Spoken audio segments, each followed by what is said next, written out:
Good morning, ladies and gentlemen, and welcome to the Coffee with Craig show. We'll be talking about commercial real estate in Central and Eastern Europe. So welcome to the Coffee with Craig show, and I'm here with Remon Vos, CEO and founder of CTP. So Remon, welcome, and good to see you here at Expo Real. Good to see you, Greg. So stand is getting bigger, nicer. It is. A lot more fun, interesting things happening as well. Yeah. So tell us, CTP, I mean, we only have a few minutes, and thank you for your time, but tell me a little bit about what your plans are for Central Eastern Europe, because that's where we're really covering for the rest of this year in 2025. I see Poland is booming now. Yeah, well, not only the stand has grown, we have also grown in headcount. 3 years ago, we were 400 people, now 850. Okay. We doubled size-wise since our IPO in 2021. Right. Congratulations Thanks again on that. And to get to your question, the IPO was also because of our growth plan and the liquidity, the money you need to grow into new markets. For us, Poland is a new market. We're very happy to now start with different projects throughout the country. With multiple projects under construction. We're going to hit 1 million square meter mark in Poland of lettable area by year end. Wow. So big numbers. Yeah. So we also, out of the 850 people, we have approximately 100 people in Poland. So our bet is, or the money goes to Poland to continue to develop industrial property. And also in the format which we have done successfully in the Czech Republic, for example. So our concept is to build full service business parks. With amenities on site so that people actually enjoy going to work, where they can find the amenities they would you would expect. I see you have some shops and even nice places to eat and things like that. Yeah, exactly like that. And medical care and daycare for working mothers or fathers to have a place for their kids to be during the day. Food, but also sport, leisure, also to try to get some kind of build an ecosystem and to get these tenants to work together. Right. So make it more pleasant. And of course, it also comes with public transportation, etc., etc. So building parks is what we plan to do in Poland, as we have been doing in other Central European markets. Poland, Czech Republic remains strong. Good demand, good rental growth. Continue to see all the benefits of the nearshoring. Sure. Also, defense industry is where we see demand comes from.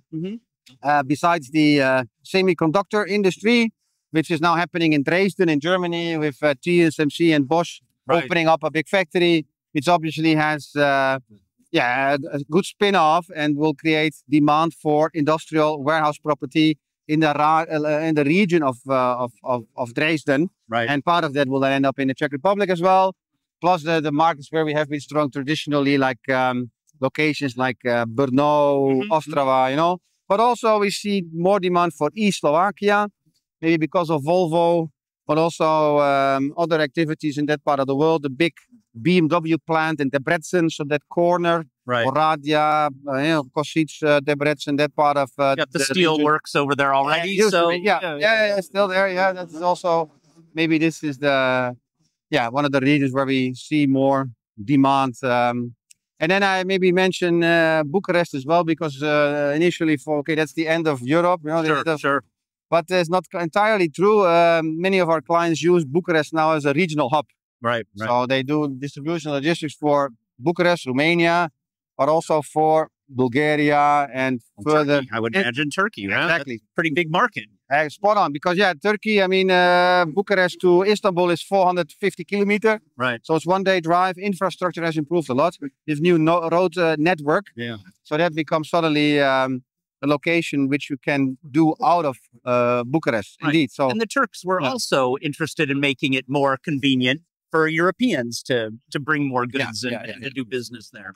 Yeah, no, that's good. So overall, positive about the opportunities in Interesting you said about semiconductors, because years ago, they wanted to make them all in China. There wasn't even a discussion about that. And great that some are being made in Europe, which seems to be more of a, now looking at it, a common sense approach to the overall economy to have some semiconductors produced here. Yeah, you're right. The trend is in Europe for Europe. So if I speak to our Chinese or Taiwanese clients, they will have various manufacturing sites in different continents. So to serve local markets, in this case, in Europe, for Europe, because of geopolitical situation, but also because of what we have seen during COVID. So these companies, they reinvent the supply chain to avoid what we have seen during COVID, that you cannot get product delivered. So inventory building, but also manufacture locally for many reasons, which also include carbon footprint. You don't want to ship all over the world with different parts, so you rather manufacture locally. And this is semiconductor, but the same applies for automotive industry. So we have Chinese companies coming to Europe to manufacture for the European car industry. So there is indeed from Asia, which represents around 10% of our total. I see them slowly coming. It takes them a while, I know, to design a factory and move everything, but I see them now starting to open. So I know they've been working on them. And you also mentioned, which I thought was quite interesting, is the stuff you're doing for military purposes. Because I know just in the U.S. they announced another $1 billion of infrastructure into Poland, which to me means logistics mainly. When you're looking at industry, or when you're looking at the military, they're usually looking at logistics and facilities for their equipment and people. Yeah, clearly, this is definitely a driver for the economy, and that unfortunately we need to arm ourselves. That's what it looks like here in Europe. So the industry, which has been very small and has reduced a lot, countries have announced more spending on defense. And that obviously has an immediate spin-off on the different industries. And you need it in the East. You need it in Poland and in Slovakia, like you said, Eastern Slovakia. Interesting place where probably a few years ago, no one was really looking at Eastern Slovakia because it was seemed far. It seemed difficult to get to. In the meantime, throughout Central Europe, infrastructure has been built. Road network has increased and improved significantly. Labor availability is also, I think, one of the reasons why East Slovakia is an interesting location. The war in Ukraine has also some side effects. And one of that is that you see more Ukrainian people looking for jobs in Central Europe. So from that perspective, there is that's one of the spin-offs of the conflict. And yes, indeed, the fact that countries have made available a significant amount of money to invest in the defense industry means that they will arm themselves again, as we have seen during the Cold War. So that is that also that immediately creates demand for space.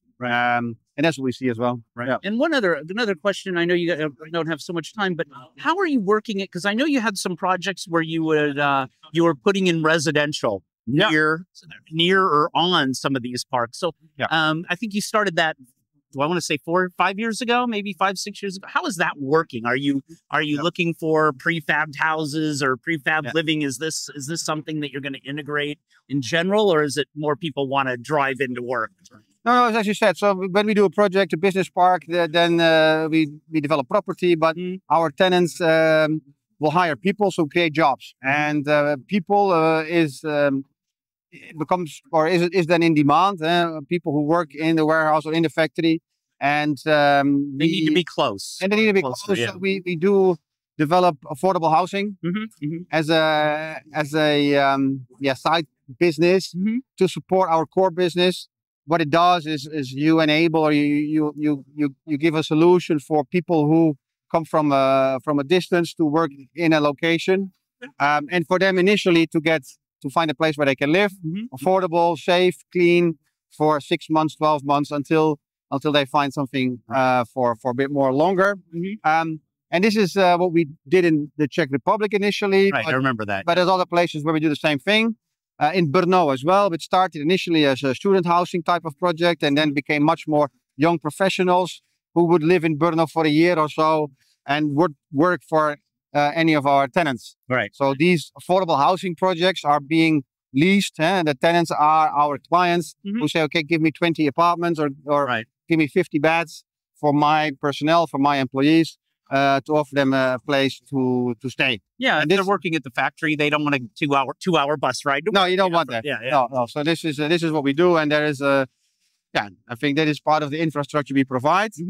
on top of the education we offer as well in business parks, on top of the medical care, which is part of the infrastructure which we think should be a standard of any large-scale business park. So is it medical care like a real hospital, or how do you, or more like a clinic? How do you have it set up? We have that checkup. Obviously, this became bigger also during COVID, where there were more tests to be done. Oh, right. But you do regular checkups, and these facilities are located on site in larger business parks, normally in the clubhouse, where you have sport, leisure, food, meeting room, but also education facilities, whereby CTP offers the clubhouse building as a place where we have teachers coming in to do, I don't know, it can be a language course, which being offered free of charge to the people who work in the business park.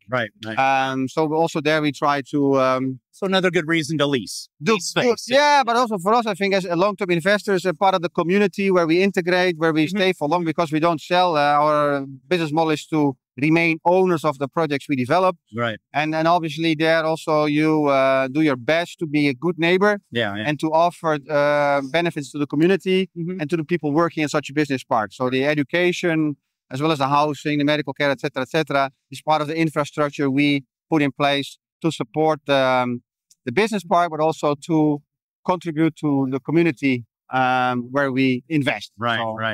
That's so if you're looking at countries in general over Europe, where do you see the hot spots? It doesn't have to be just, I know we're covering Central Europe, but not just centrally, but where do you see the places that when you're meeting with your team, say, we want to be more here, more there, or what are clients telling you, maybe even more important? As you know, I mean, we are obviously a CEE play, so our focus is on Central Europe. Places like, proven destinations like Pilsen, Brno, Ostrava, there we see growing demand or strong demand, but also in the region of Brno, because it's still business smart, it's cost effective, etc. But then there are new places. We talked about Timișoara maybe, but we talked about Bucharest, which suddenly now becomes a regional hub for logistics distribution. And there are other places, East Slovakia we talked about.